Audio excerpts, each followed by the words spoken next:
Bismillahirrahmanirrahim. Assalamualaikum warahmatullahi wabarakatuh. Alhamdulillah, alhamdulillahilladzi hadzana li hadza wa ma kunna linahtadiya laula an hadanallah. Asyhadu an la ilaha illallah wahdahu la syarikalah wa asyhadu anna Muhammadan abduhu wa rasuluhu la nabiyya ba'da. Allahumma salli wa sallim ala Muhammad wa ala alihi wa sahbihi ajmain.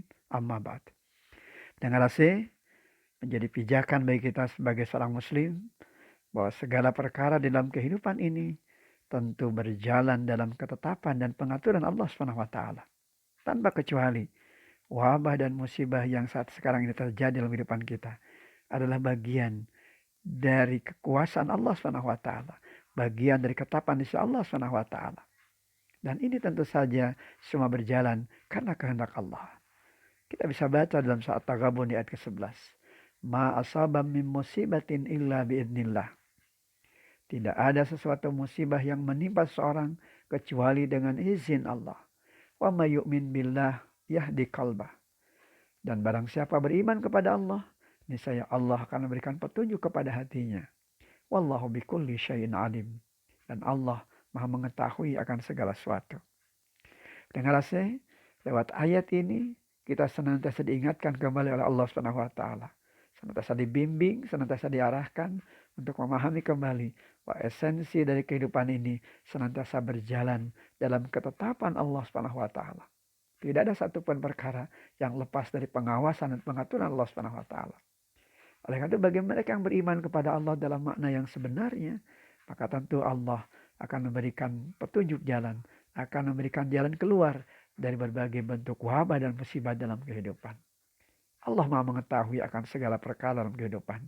Oleh karena itu kita kembalikan semuanya kembali kepada Allah Subhanahu wa taala.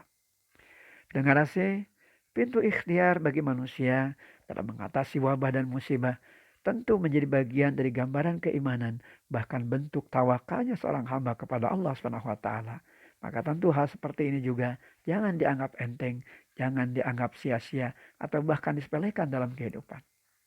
Karena Allah Subhanahu wa taala tidak akan mungkin merubah keadaan yang ada pada suatu kaum manakala mereka tidak mau melakukan perubahan pada apa yang terjadi pada kehidupan mereka. Innallaha la yughayyiru ma biqaumin hatta yughayyiru ma bi anfusihim. Alangkah indah ajaran Islam. Bagaimana ia benar-benar memposisikan antara doa dan ikhtiar itu sebagai satu kesatuan di dalam menuntaskan setiap permasalahan di dalam kehidupan. Bagaimana kita senantiasa diingatkan kembali bahwasanya pintu ikhtiar adalah pintu yang harus kita bangun di dalam mengatasi dan menjadi jalan keluar atas setiap wabah dan musibah. Namun tentu saja jangan karena pintu ikhtiar yang kita jadikan sebagai pondasi lantas menjadikan kita lupa dan melupakan hakikat ketetapan insya Allah Subhanahu wa taala. Dalam setiap wabah dan musibah tentu berlaku ada ketetapan insya Allah Subhanahu wa taala. Ada yang karena takdirnya bahkan ia wafat dan tak bisa berhindar darinya.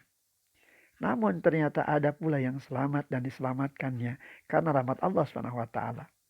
Semua tentu tercatat di sisi Allah Subhanahu wa taala. Bahwa ujian terberat di dalam kehidupan ini sejatinya bukan pada wabah dan musibah, namun lebih kepada upaya bagaimana kita tetap menjaga keimanan di dalam diri kita.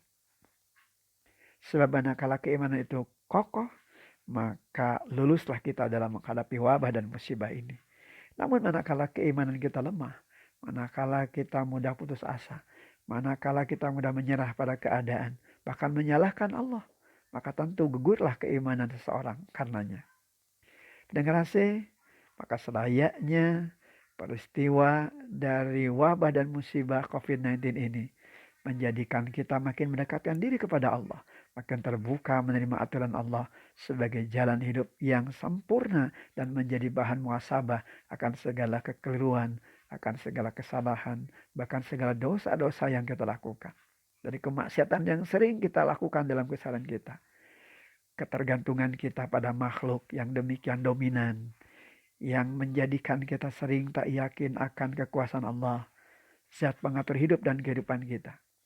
Ketergantungan kita pada makhluk yang demikian dominan, yang menjadikan kita selalu menganggap bahwa tanpa bantuan manusia, kita akan kehilangan peluang dan kesempatan meraih apa yang menjadi harapan dan cita-cita. Kecenderungan itu yang seringkali membuat kita terjajah oleh kepentingan-kepentingan yang bersifat material atau kebendaan. Ada jalan hidup yang semestinya kita benahi, bahkan tentu saja kita luruskan kembali agar tak salah langkah dan arah, agar kita tidak terjerumus pada kehinaan dan kebinasaan. Ada potensi akal dan fikir dari nalar yang bisa kita jalankan sebagai bagian dari karunia Allah SWT. Namun ternyata potensi tersebut tidaklah berarti menjadikan kita merusak nilai-nilai tauhid yang semestinya kita pegang teguh bahkan sampai kematian kita.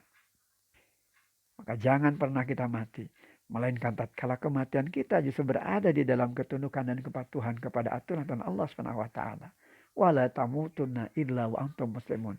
Dan janganlah kau mati melainkan kau mati dalam keadaan berserah diri kepada Allah. Dengar inilah makna tauhid. La ilaha illallah. Makna ini sejatinya harus menjadi program hidup yang sempurna.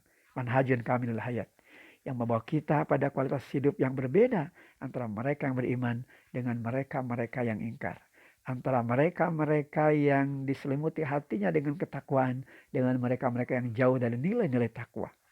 Kalau kualitas diri kita masih saja sama dengan mereka yang menjadi pemuja dunia dan mereka yang panik akan persoalan kematian, maka hakikatnya kita sesungguhnya belum dikatakan menjadi seorang muslim dalam makna yang sesungguhnya. Dengan mudah-mudahan wabah dan musibah ini makin mendekatkan diri kita kepada Allah SWT. Bahkan hadirnya Ramadan tahun ini betul-betul bisa menjadi energi, bisa menjadi spirit hidup bagi kita untuk mengembalikan segala perkara kembali kepada Allah. Di samping tentu saja berikhtiar yang maksimal untuk bisa menjadikan wabah dan musibah ini sebagai tolak ukur bagi kita, menyadari akan segala kelemahan dan kurangan kita. Pintu ikhtiar senantiasa Allah berikan kepada kita di balik potensi akal dan fikir yang telah Allah anugerahkan kepada kita. Namun tentu saja ini semua harus kembali kepada garis ketaatan, ketundukan dan kepatuhan kembali kepada Allah SWT. Demikian apa yang saya sampaikan, mudah-mudahan bermanfaat. Aku qouli hadza wa astagfirullah li wa lakum walhamdulillahirabbil alamin. Wassalamualaikum warahmatullahi wabarakatuh.